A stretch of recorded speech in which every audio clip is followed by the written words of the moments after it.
Welcome to the Best Self Podcast. Today we've got Chris Duffin with us today. You can't see the bulk of his body, but he looks like Hercules, and he's got all kinds of, he's called the mad scientist.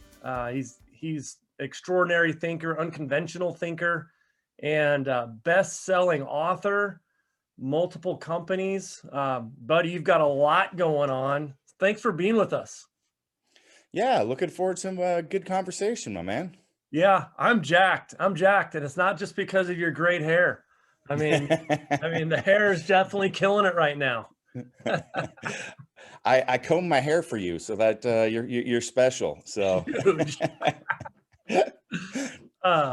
So there are a ton of great points. You do have a great story. We'll get to that. One of the things that struck a chord with me is you had talked about what it means to have a good life.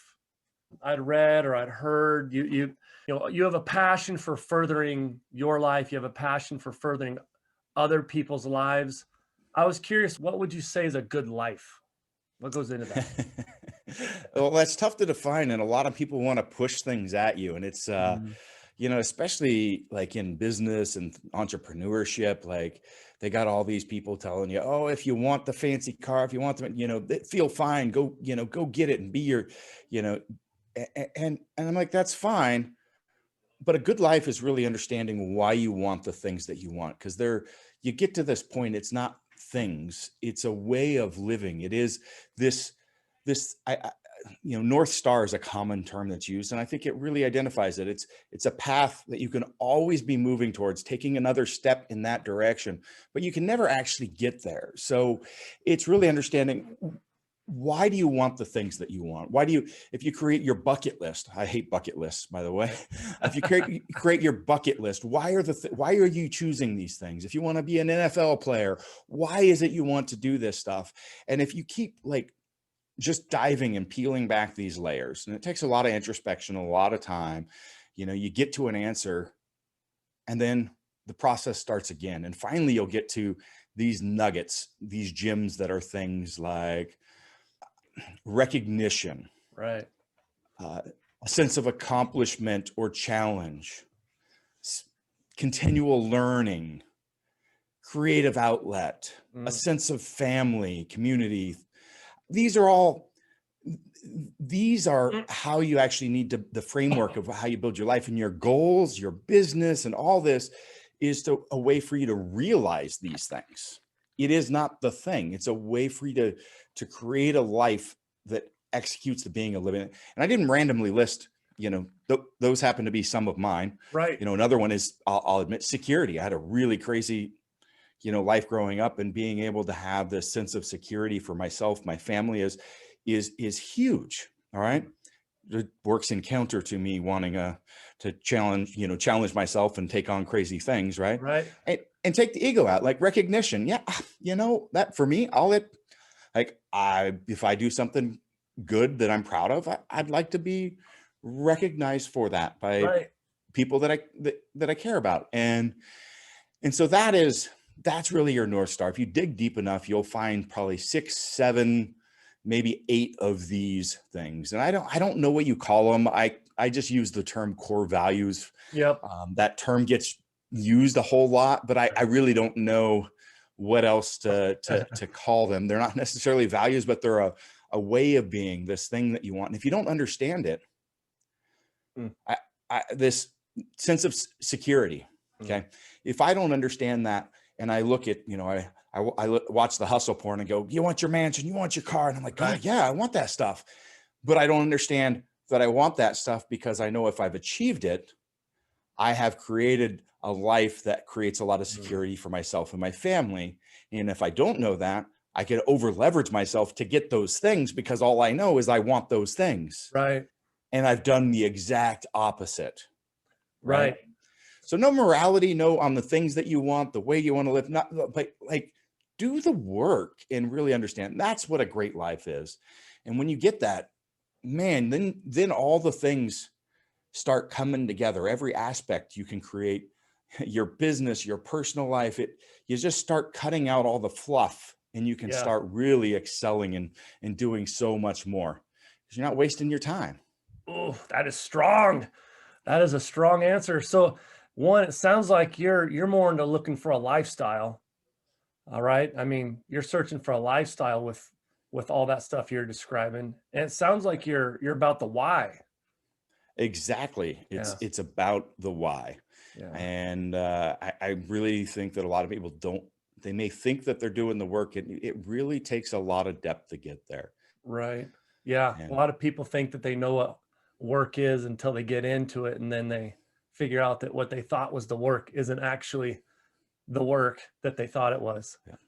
well, and it is a never ending process too. Yeah. Like we all always changing slightly like that. It's always a process of discovery. It's a never ending process, but this isn't a Sunday afternoon or something that I'm going to accomplish in December before the first of the year rolls around so I can make some goals around it type of thing. Yeah. No, I don't think the best leaders, the best people, what they do, I don't think they've ever really felt like they've become. They're always becoming, right? Yeah, exactly. Yeah. So resistance training, I know most would think of physical stuff. I'm curious, do you think it's more important to have resistance training between the ears or physically? No. So I just say no, because there's no more important at all, Okay. right? I was listening to a story the other day. It was pretty interesting. It was about trees being planted in the biosphere, and they would grow and then they'd hit a certain height, right? Mm-hmm. And they just start falling over. And the scientists are like, what is going on? And kept going, different trees, different soils, couldn't figure out what's happening, what's different. Right. And the difference was there was no wind. There was no challenge. There was no stress. There was no conflict. That's right? A great story. And that. it tells the trees to build tougher bark, to get this root network built and secured into the ground. And it created resilience, and resilience is strength. And I use the word resilience so much more because we don't know what's going to come at us in the future. But if we don't, it ends up leading towards what? The tree grows, falls over and dies. Right. If you go into the gym and you curl some weights over time, that stress, what does it do? Your arm gets stronger. It gets more resilient. If you break your arm and put it in a cast, what happens? Right. The process of atrophy, the movement towards death and decay starts. So I'm not over speaking this stuff. I'm really trying to elicit this is huge, not human physiology, but as a whole across every aspect. Okay. And this is physical, mental, and emotional. And one could even argue spiritual, right? Mm-hmm.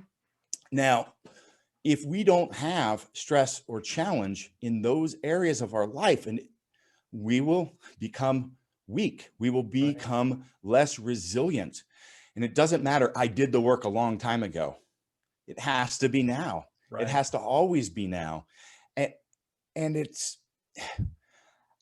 is so relevant in so many levels that I can't overspeak this term. Yeah. People I find people all the time, I don't like conflict. So they try to create, no conflict in their life. And I want to work on I've got a great business. I'm just going to be conflict free. It's going to, well, guess what? Conflict's going to come at you and you're not going to know how to handle it.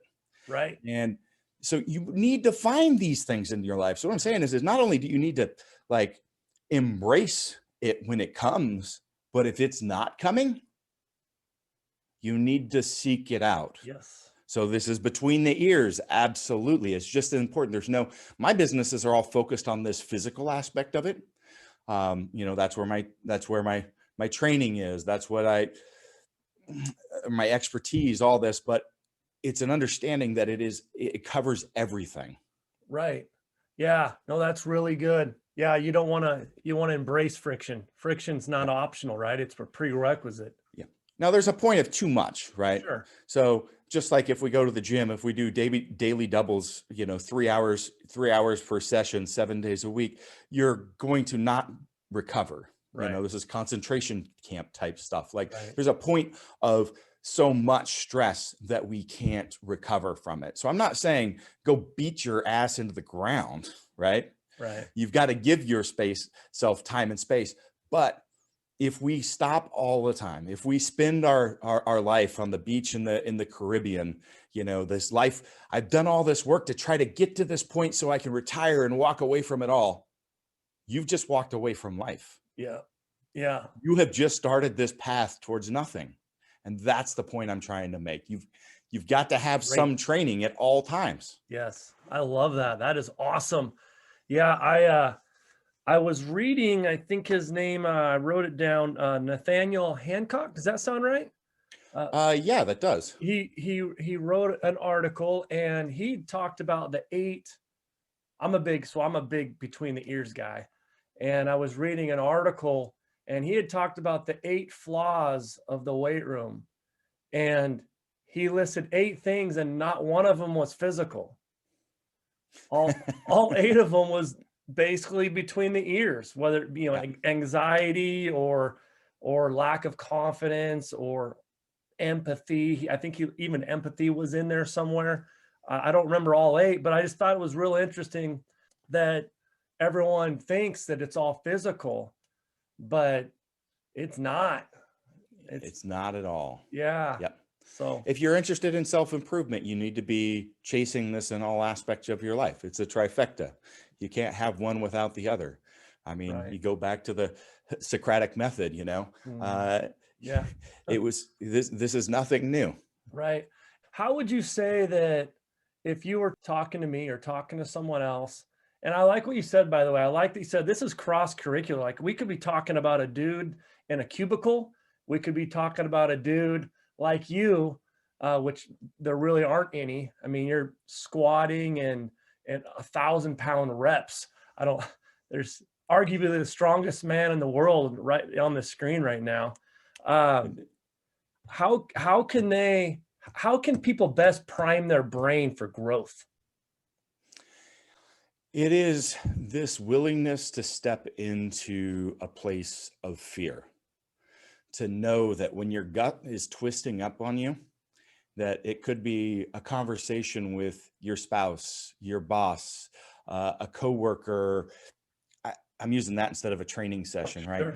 Sure. It could be this, I want to go back to school, but I'm afraid of, I want to start a bit, whatever it is, but you've got this anxiety, this twist in your gut, this mixture of excitement, but fear. That is your signal that that's the direction that you're going to go. Now, it doesn't mean that you're going to necessarily be successful down that path. So don't take my word, and that's okay. But we've got to be willingness to step into an area that we're afraid of, whether we have the capability of being successful at coming out the other side. And you must stay in this practice of living in fear. And so, I learned these lessons really early on, like, I think this is in the first chapter of my book, 6 years old, I'm living in the mountains. We've got beams strapped up into the trees because the rattlesnakes are running around. And I'm 6 years old and I'm being taught how to capture and handle live rattlesnakes. All right. And I'm sitting there and I've got this rattlesnake wrapped around my hand and I'm holding it just in the right spot, right at the back of the head that I can control its jaw opening and closing. And it's sitting there staring at me with those beady eyes. Yeah. In it, those slits. And the only thing in that snake's mind is to kill you. Right. And you're afraid, but you've got to know, I have to learn how to control this fear. I can't let it overcome me, but I must also respect it. Because if you don't respect it, you're you're dead as well. Either path, you're dead. And so we've got to get comfortable with fear and being able to walk into this, because any random Thursday, something's going to come out of somewhere. Life is going to hit you and you're not going to be prepared. You're not going to know how, and you've got to be okay with that. And you need to practice that. So I call it the gut check. Like the gut check, when you get that going on, that's your signal. I don't want to go there, but that is exactly where I need to go. That's a difficult conversation, the conflict piece. That's I need to dive in. This is my opportunity for growth. Yeah. regardless of what the outcome is, this is what it is. This is my workout for the day. Dude, I love it. I love it. Have those conversations all the time. Discipline isn't something done to you, it's something for you. And let's stick with your story. 6 years old, having to capture rattlesnakes, wrapping them around your forearm. And can you kind of give us a little insight as to where it all started for you? Yeah, I grew up homeless in the wilderness for the most part. So my parents were unconventional, just kind of like I am. Very, very intelligent. You could argue hyper intelligent, but didn't fit in with society, didn't want to be a part of it, and chose this life. I was in Northern California, and so I grew up, learning how to forage for food and kill animals and living in tents. And when you're living on this part of society, there's a lot of unsavory characters. So there's a lot of, this is covered in my book, but a lot of, bad shit that happens. I dealt with murderers, I dealt with drug running, drug abuse, human trafficking, all sorts of really nasty stuff. And I ended up in the care of the state for the while, as well as my siblings. Parents got us back, and we ended up in Eastern Oregon and kind of fell right back into the same thing fairly quickly, except in California, they were growing weed for a living, which in the 70s and 80s was not legal by any means. And if you're not familiar with that area, that means there was people with machine guns running around the woods, and like it was kind of scary stuff. Yeah. But they went straight after losing us kids, but ended kind of back in the same area, just kind of mining and other stuff. And I ended up putting myself through college, and during the course of doing so, I also ended up taking custody of my 3 younger siblings, my sisters, and I raised them through all their teenage years while I was working on my dual engineering degree, my MBA, chasing my career, doing all this stuff, because things got even worse at home as soon as I left. For some reason, I had some sort of like stabilizing force, and I moved. I ramped up in the business world, became an executive. I was turning around aerospace and automotive manufacturing companies, growing companies from a regional to national to international presence, that sort of stuff. I had a family, and then that's the first half of the book. Wow, man. So I've covered a lot of what I find interesting. I've had a scope of life a lot of people haven't seen. And then I decided, I'm sitting there, I'm living in a house with a white picket fence. I'm got a great career, making lots of money. There's things about it that are very rewarding to me, the leadership side and things like that. But I was unhappy, and so why am I unhappy? And so this is the second half of the book. First half is the eagle, this story of finding your strengths, your capabilities in this world. And every chapter covers, the learnings and things, not telling you how to live, but asking you the questions so you can find your own, right? Yeah. The second half of the book is this process of purposeful reinvention. It's the dragon, the Ouroboros, the continual reinvention of oneself, but it is specifically deciding who do you want to be in this world and becoming that person. That is so. I lifted a lot of weights over the course of this too. So I was like, at this point, so 2015, I'm ranked #1 in the world for like 8 years straight as a competitive power lifter. I've got this great career. I owned a gym on the side because I needed to have a great place to train. And I decided to walk away from everything in my life. I quit my career. I quit competitive lifting, and I wanted passion in every aspect of my life. And I ended up leaving my marriage as well. Founded Kabuki Strength and then a couple other companies.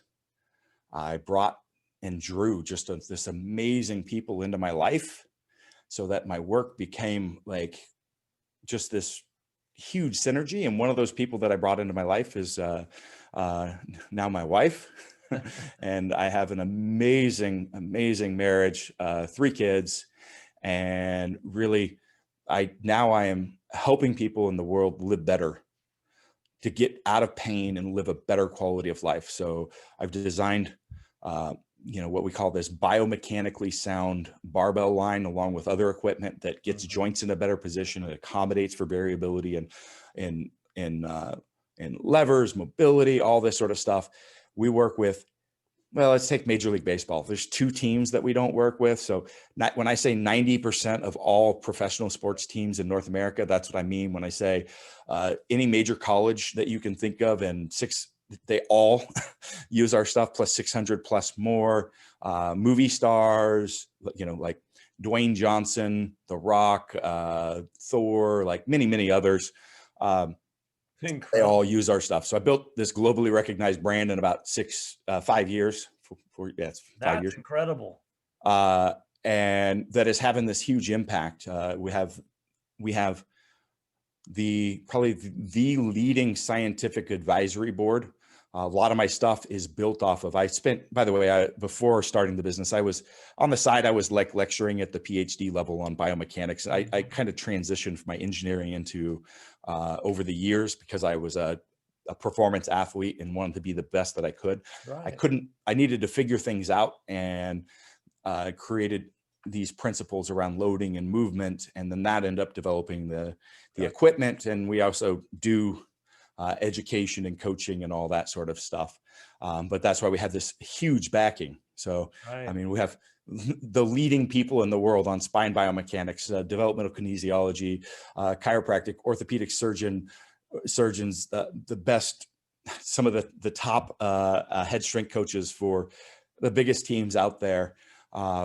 They're the people that back us. Your juice really is adding value to others. I mean, you've been doing that your entire life. You started that when you're young, taking care of your siblings, and that's always been you. It's been a part of me, but I felt I could do so much more. Yeah. And that's when I made those major changes, which was scary. Like I was like, I had a great secure career, and I dropped it, sold my homes, lost all my 401k, leveraged myself up to the hilt so that if I failed, I would be living in an apartment, even if the rest of my life, even if I went back to my old career, paying it off. Yeah. I put everything out there, everything on the line. All in. Went years without, being able to pay myself. But I wouldn't have, like, I'm doing what I'm meant to do. Right. In this world. Would your hair be what it is today had you not made these moves? That's the real question. Well, that's the reason it's never combed. And I've got You want your hair to be ascending up, not just your career. That's right. So you're bringing in these extraordinary people. How do you recruit extraordinary people? You put yourself out there. You put out what you stand for, what you're trying to accomplish, and you're going to get people that are attracted to that same mission. Like, it sounds so cheesy because so many companies have a mission and vision statement, blah, blah, blah, but they don't live them. They don't breathe them. People can't watch their content, read their stuff, and know that this is embodied by this organization. And we don't recruit people. People come to us. Oh, yeah. It's crazy. Yeah. You create this magnet of people that want to be a part of that, and they're drawn to it. Right. Mm-hmm. And, I hate all the people that down talk like millennials and all this other stuff too. Cause like, they connect with doing something, and like, and it's like my whole leadership team, this is like what my company is built off of is people, and it's the best working. I have a lot of leadership, a lot of business experience, and this is the best team I've ever worked with in my life. Oh man, when you can roll out of bed and love the people you work with, now we're going places. Now we got alignment. Now we start pulling, you talk about those values, you get so much more because you're not going elsewhere and doing these other things to try to get these other needs met in your life. It all comes together. Right. Oh, yeah. I'm just my stomach's clenched just listening. You talked about that. It's passionate, can't be great unless you're passionate. You can't be driven unless you're around extraordinary people. In my opinion, you gotta be surrounded by extraordinary people. Exactly. Yeah, cool. Uh, do you think you can coach effort? Is effort something that can be coached? That's a good question. I don't know the answer. All I can do is try to provide the inspiration. And I definitely have seen massive changes in some people. I've got those actual stories in my book that people that were not great stellar employees ended up coming back and finding me later and Yeah, saying thank you for letting me go, thank you for doing, like, I sure. have something to prove to you. But it is not the norm. Right. It's I w- not the norm. I would say more often than not, it's probably not a sustainable plan if you're a person that has to constantly be coached with effort. Like No. you Yeah. roll out of bed, you're never rolling out of bed to be mediocre. You're passionate. You don't have to be coached to work up, or you don't have to be coached up to work. Yep. What would you say is the I hire behaviors and not skills. I love that. I always tell people that, people ask me, well, how do you motivate? And I always tell them I don't. And then they're Yep. looking at me and I said, I hire motivated. Yep. I'm not looking to, nobody's looking to, Every had a, maybe you can have that impact on 1 or 2 out of 100, sure. but that's definitely not worth the time, right? Yeah, It really comes down to finding the right people to begin right. with. Yeah, I had another guy tell me years ago that, and it's always stuck with me. I'd rather have a jackass that I have to tame than a mule that I have to kick around. And, so I've always, Yep. it's so true. I mean, I'd much rather have a dude that maybe he's a pain in my butt, but I would much rather have to pump the brakes than teach someone to step on the gas in life. Absolutely. Uh, what do you think? What is the most saturated excuse you hear? You know what I mean? There's a lot of them. What's the one that, they couldn't follow through with their goal, they couldn't follow through with their workout, or they can't come in today, or whatever. What's the most saturated excuse you've heard? Man, I don't know if it's the excuse, it's the framing of it to start with. It's you don't understand what it's like. Yeah. And that's usually from somebody that doesn't know my background and sets of experience. And I'm like, well, let me tell you something. Well, you don't know what it's like to also have, a family, a this or that. Like Yeah. I got all that. It comes down to understanding truly what your priorities are, and are they a priority? Yeah, People totally. will not admit. They want to say that they want to do this, they want to do that, and if you're not making the steps, it's not a priority to you. Right. Well, dude, we have like 5 minutes left, and then I am, as promised, crushing you to the curb, 1,000 Okay. squat, man. Just, was there one person I know? I mean, you've had so many different stories. I mean, just from where you started to early marriage, incredible marriage now, incredible kids, incredible people you're with right now. Was there one person that was pivotal for you? Was there one person that inspired you to change? Or not to change, but for change, like inspired you for change? I get asked this question a lot, and I've really thought through, and I think that's one of the unique things is I don't have anybody that really stands out. And, think back to my life, I didn't have a lot of connection. Like people like, who'd you look up to, in sports? And I'm like, I didn't have a TV. I didn't have radio. I had books. Right. I had, I did have a wrestling coach in college that really taught me discipline and follow through on the small things. He works for Kabuki now. I have a mentor in the clinical side that really steered me away from, because as I was considering change, steered me away from going back to school to be a doctor, because that it was really about ego, just wanting those letters behind my name, because I didn't really actually need the education, because I actually know all the people that, not all, but many of the people that actually write the books that are used in the schools, and that I wanted to have a bigger impact, and that requires teaching and not necessarily doing hands-on where you actually need to be certified. He works here now as well. But those are a couple people there. I think maybe it's from the books, maybe where it's wherever, but I've always been drawn to chasing and living life through the extremes, having chaos, having, I did find a time away from that when I started my family and was chasing my professional career. Mm-hmm. I wanted to prove to the world that I could just be normal and successful. And I did that, but it was like stabbing myself in the eye every day. Just like, oh my God, I can't take this. With a spoon. Exactly. Yeah. And, so it's this, and I'd like to touch on that really fast, this chasing life through extremes, because it ties back to what I was talking about, is about, are things a priority for you? So many people try to find like balance through moderation, but I say it's the antithesis of that. It's actually taking these things that you think are diametrically opposed and chasing both ends of that, and you're going to find some beauty in the middle.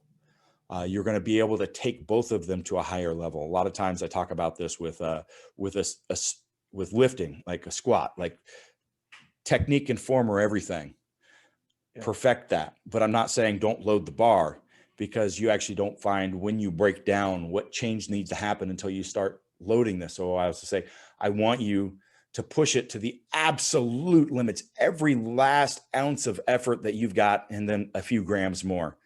And people think, well, that means form to the wind. Well, if you chase those two things, you end up with this beautiful thing in the center, which is actually far more powerful.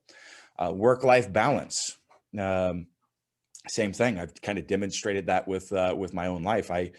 I was working a corporate executive career, barely had time for my kids. I was training, I was doing all this stuff. And now I work harder than I've ever worked before, but I have probably 4 more, maybe 5 more hours per day with my family than I had before, because of the amount of time and space that I can create, where my training falls, where my friendships fall, where all my, like, how I work, like and so I challenge people to chase these things.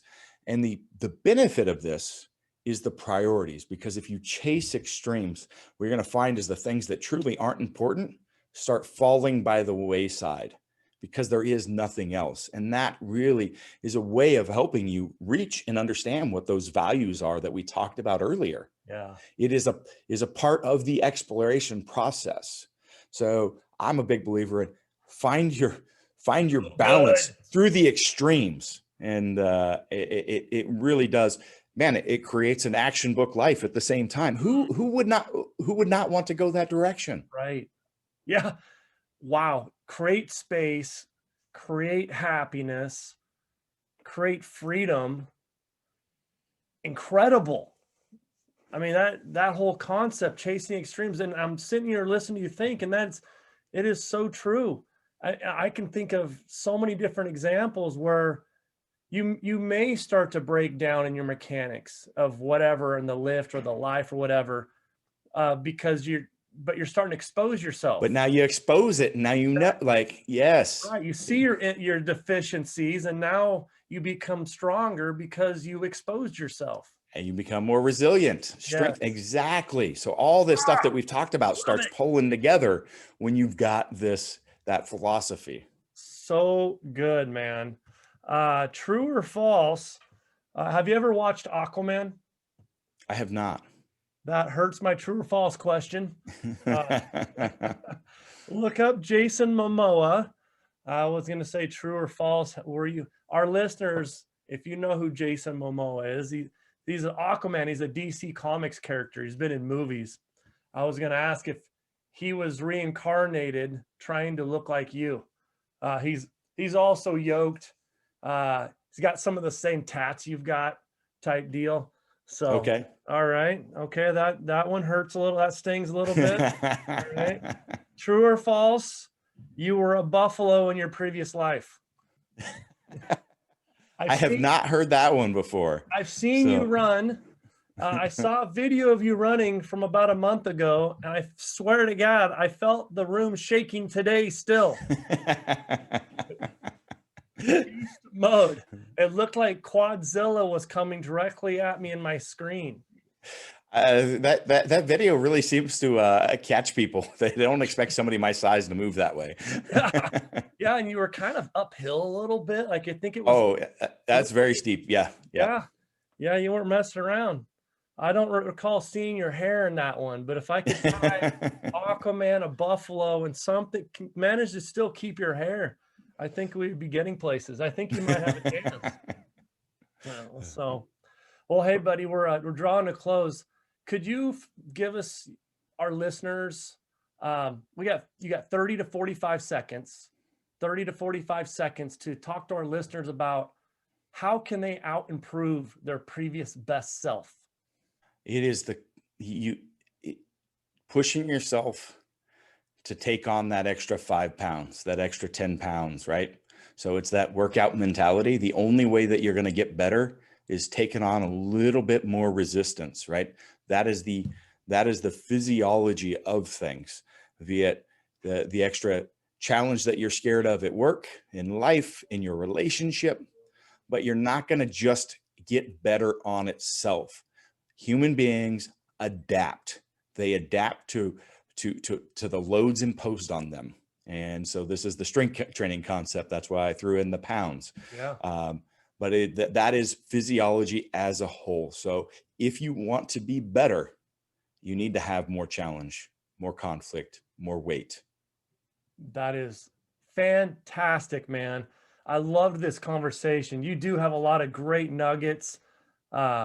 I hope you do get a movie out there because it's a great story, and there's so many incredible lessons on your success road is super unique. It in itself is really extraordinary, and I love it. And you do a great job. You were a great listen, and you were a great. This was a great conversation, bud. Thanks for joining us.